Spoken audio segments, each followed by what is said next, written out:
Sir भी हैं जो मध्य प्रदेश के पूर्व राज्य सूचना आयुक्त रह चुके हैं। तो आत्मदीप सर अपने आप को अनम्यूट करें और इस विषय पर अपने ओपिनियंस कृपया दें।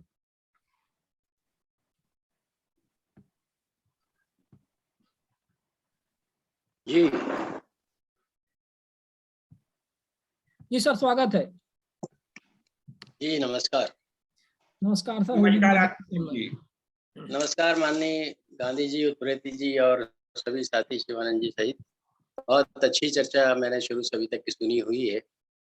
सबसे पहले तो मैं साधुवाद देना चाहूँगा माननीय उत्प्रेती जी साहब को कि उन्होंने आज के विषय को बहुत सरलता से और बहुत सटीक ढंग से और बहुत तर्कोचित ढंग से हम सबके सामने रखा। और भाई देवेंद्र अग्रवाल जी ने जो आज के विषय से संबंधित बहुत अच्छे सवाल किए, उनके जवाब में भी माननीय उत्प्रेती जी ने बहुत अच्छे ढंग से स्थिति स्पष्ट की। और माननीय शैलेश गांधी जी, जो हम जैसे लोगों के, उत्प्रेती जी, राहुल सिंह जी जैसे सब वर्तमान पूर्व सूचना आयुक्तों के प्रेरणा स्रोत रहे हैं, उन्होंने तो बहुत अच्छी उच्चतम न्यायालय से लेकर संवैधानिक अधिकारों तक के आलोक में आज के विषय की बहुत अच्छी व्याख्या की। मैं जो हमारे आम पार्टिसिपेंट्स हैं, सामान्य नागरिक, उनसे जुड़ते हुए कुछ चीजें आज के विषय के संदर्भ में रखना चाहूंगा।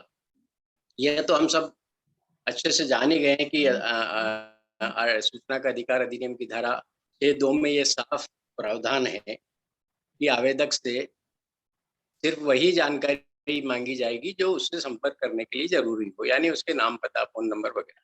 इसके अलावा आवेदक से उसका कोई व्यक्तिगत ब्यौरा देने की या कोई कारण बताने की अपेक्षा नहीं की जाएगी। ये क्लियर है। अब सवाल उठता है, जो मामले जिनकी जानकारी देने से धारा 8 के प्रावधानों में छूट दी गई है,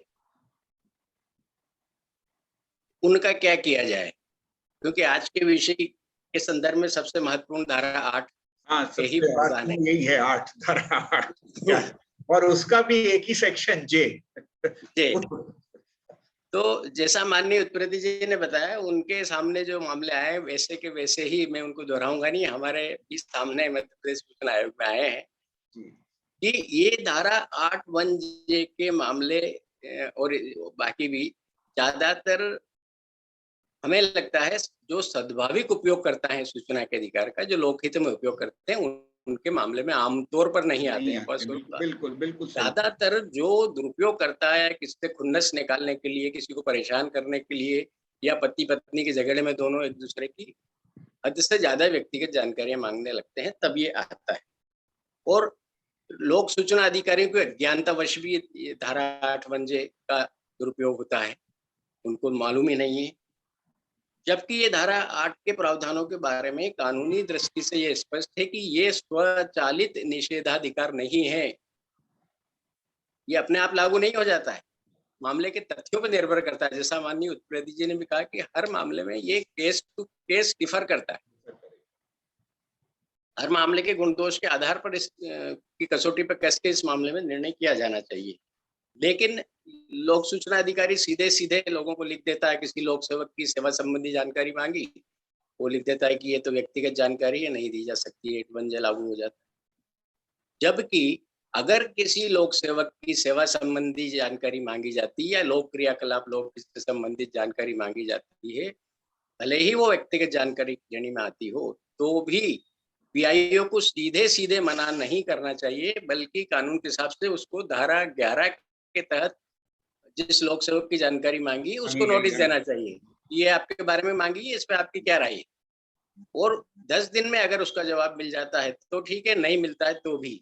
और जवाब में अगर थर्ड पार्टी आमतौर पर इनकारी करती है कि मेरी व्यक्तिगत नहीं दी जाए, तो इस असहमति को स्वीकार करना कानून लोक सूचना अधिकारी के लिए बिल्कुल जरूरी नहीं है। लोक सूचना अधिकारी को अपने विवेक से फैसला करना होता है कि ये जनहित में दी जाने योग्य जानकारी है या नहीं। तो थर्ड पार्टी के इनकार के बाद भी लोक सूचना अधिकारी जानकारी दिला सकता है, दे सकता है।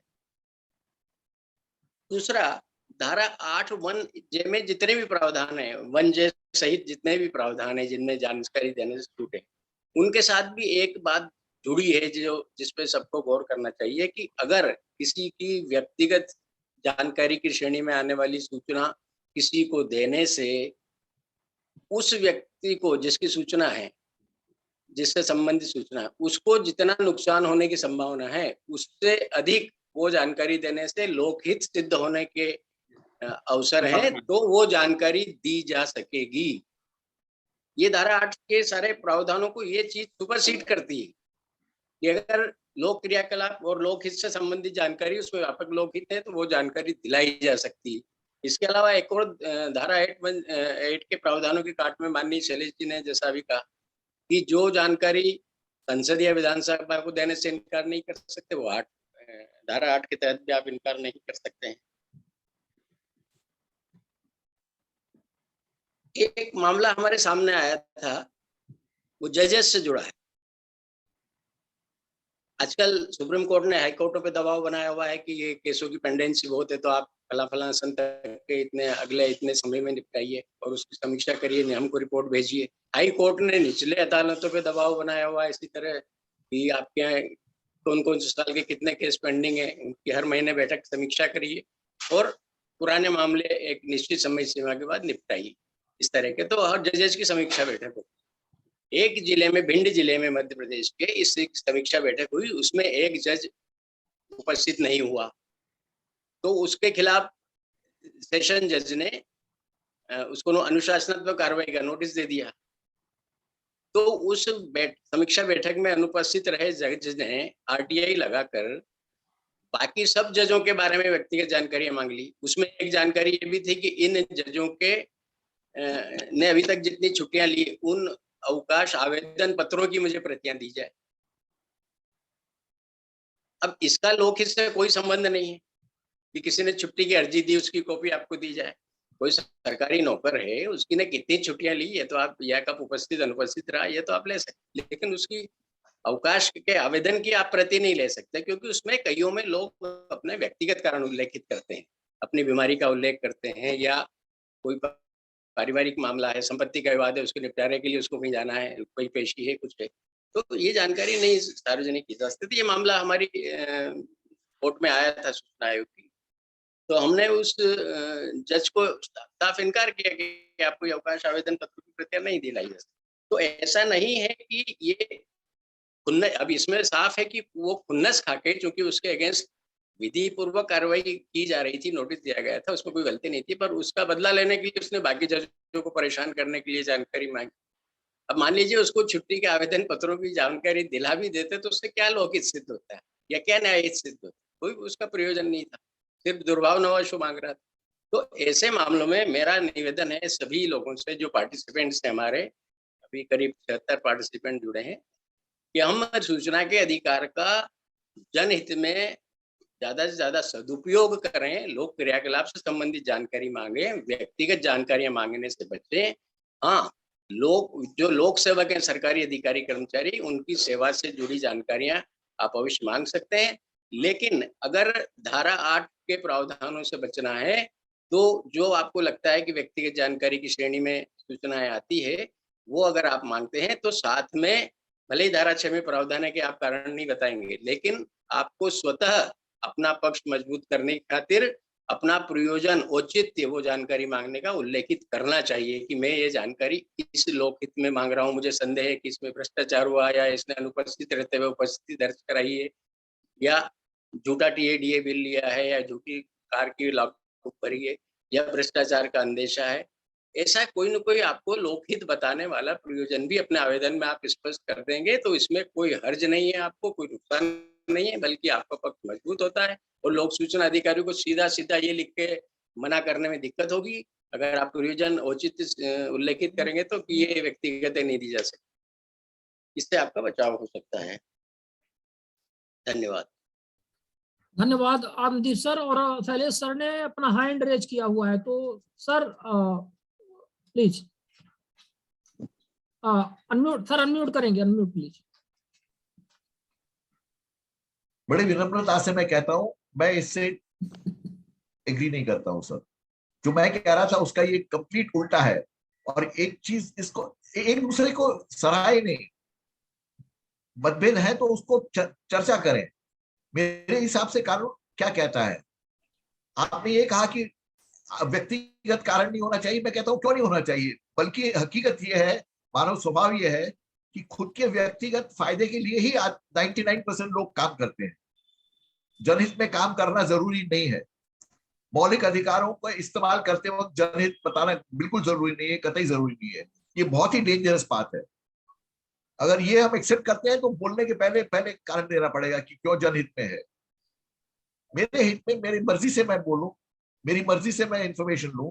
और सर ये आप भी समझते हैं कि जिस चीज में इंफॉर्मेशन नहीं देनी होती है उसमें 8(1)J का इस्तेमाल किया जा रहा है। और कारण बताएंगे, मैं कहूंगा मुझे करप्शन लग रहा है यहाँ पे ये करता है, इसके एसेट देख के तो कोई देगा क्या? इसको प्रैक्टिकली हम सोचें, इस चीज में कॉम्प्रोमाइज करना गलत होगा। और मैं वापस ये कह रहा हूं, मैं कह रहा हूं इसके लिए मत कीजिए, मगर let us understand and accept कि आपका और मेरी राय अलग है। मेरी राय है कि कानून ये नहीं कहता है, आप कानून की धारा को लेके बताएं कि नहीं आप जो कह रहे हैं वो सही है, मैं मान लूंगा सर। पर कानून को छोड़ के और लार्जर पब्लिक इंटरेस्ट की जहां तक बात है, मैं फेली प्रो ट्रांसपेरेंसी कमिश्नर था, पर मैंने भी 20,000 से ऊपर निर्णय में 4 या 6 निर्णय में ये कहा था, क्योंकि वो बहुत ही भयंकर डिसीजन है। एग्जम्पशन लागू होता है, दैट मीन्स कोई हार्म जो कानून प्रोटेक्ट करना चाहता है उसको हार्म होने वाला है, मगर उससे बड़ा जनहित है। This is not an easy decision to make. मैं सिर्फ 4 या 6 निर्णय में ऐसा कर सका कि भाई ये एग्जम्प्ट है मगर फिर भी लार्जर पब्लिक इंटरेस्ट में देना है। लार्जर पब्लिक इंटरेस्ट का ये ढकोसला हम छोड़ दें तो बेहतर है। It is very difficult to decide on a larger public interest compared to a harm which I accept. I am saying no harm accrues to anybody and the law does not protect that harm. जज साहब ने खुद की खुन्नस से कहा, या वो उससे कोई मतलब नहीं होता है। और शायद, मैं नहीं जानता हूं, शायद उनके पास इंफॉर्मेशन होगी कि कुछ जजेस अपने लीव एप्लीकेशन में कुछ लिखते थे और कुछ और करते थे। ये मुमकिन है। एग्जैक्टली। जज ने जब पूछा तो उसके पीछे भी मकसद होगा, मगर वो मकसद में जाने की जरूरत ही नहीं है। ये सॉरी आत्मदीप साहब, आपसे मैं काफी बात सहमत होता हूं, बट इस चीज में मेरी असहमति है। नहीं, बड़ा शैलेश जी बड़ा अच्छा लग रहा है, because this is the amalgamation of idea and it will lead to some synchronization. आप पक्ष में हैं, कोई विपक्ष में है, और इसी से चीज छन के निकलेगी, because this is the sign of healthy discussion. बिल्कुल सही बात है भाई। उनके अपने व्यूज हैं, आपके अपने व्यूज हैं। व्हाट आई फील कि इसी तरह का डिस्कशन होना चाहिए और इसको लेके इसी में से छन के चीजें निकलनी चाहिए। और मेरा एक ही निवेदन है, कानून के साथ हम आर्ग्यू करें जी, कानून के प्रोविजन से। समाज में क्या होना चाहिए, आदमी कैसे होने चाहिए, अच्छे नीति वाले होने चाहिए, आरटीआई वाले सब ऊपर से देवदूत होने चाहिए, इस डिस्कशन को हम छोड़ के कानून क्या कहता है इस पे हम चर्चा करें। मेरे हिसाब से दैट बी फ्रूटफुल सर। जी सर, धन्यवाद। आगे बढ़ते हैं, और हमारे बीच में बहुत सारे साथियों ने हैंड रेज भी किया हुआ है, तो हम एक एक करके उनके हैंड रेज लेना प्रारंभ करें। तो एक सेकेंड, जरा फुल स्क्रीन इस चीज के बारे में। और मेरा एक ही कहना है कि हो सके तो इस चीज के बारे में इस गिरीश देशपांडे या जो अभी जो बातचीत चल रही है उसके ऊपर ही अगर कुछ डिस्कशन चलता है तो इस टेम्पो में हम बात कर सकते हैं। करेंगे तो अच्छा रहेगा, नहीं तो फिर बाद में ग्रीवांसेस थोड़ी देर के बाद में, अगर बात ही खत्म हो गई है तो फिर हम क्वेश्चन आंसर सेशन ले लेंगे। ऐसा मेरा एक सुझाव है। बिल्कुल। मुझे लगता है कि कई लोग जरा डिससैटिस्फाई फील कर रहे हैं। कुछ लोग लिख रहे हैं कि केवल जो है बड़े लोगों को ही बोलने नहीं दिया जाता है, छोटे लोग को। तो let us take the questions. No, I agree, but I think the webinar and this Zoom meeting was conducted specially for this subject. And this subject is quite important. And just I think if somebody wishes to speak on this only, then it will be very nice, because this is the most important subject that is happening all over India. And I believe. No, you believe fine. But I assure to Mr. Shailesh that as we had.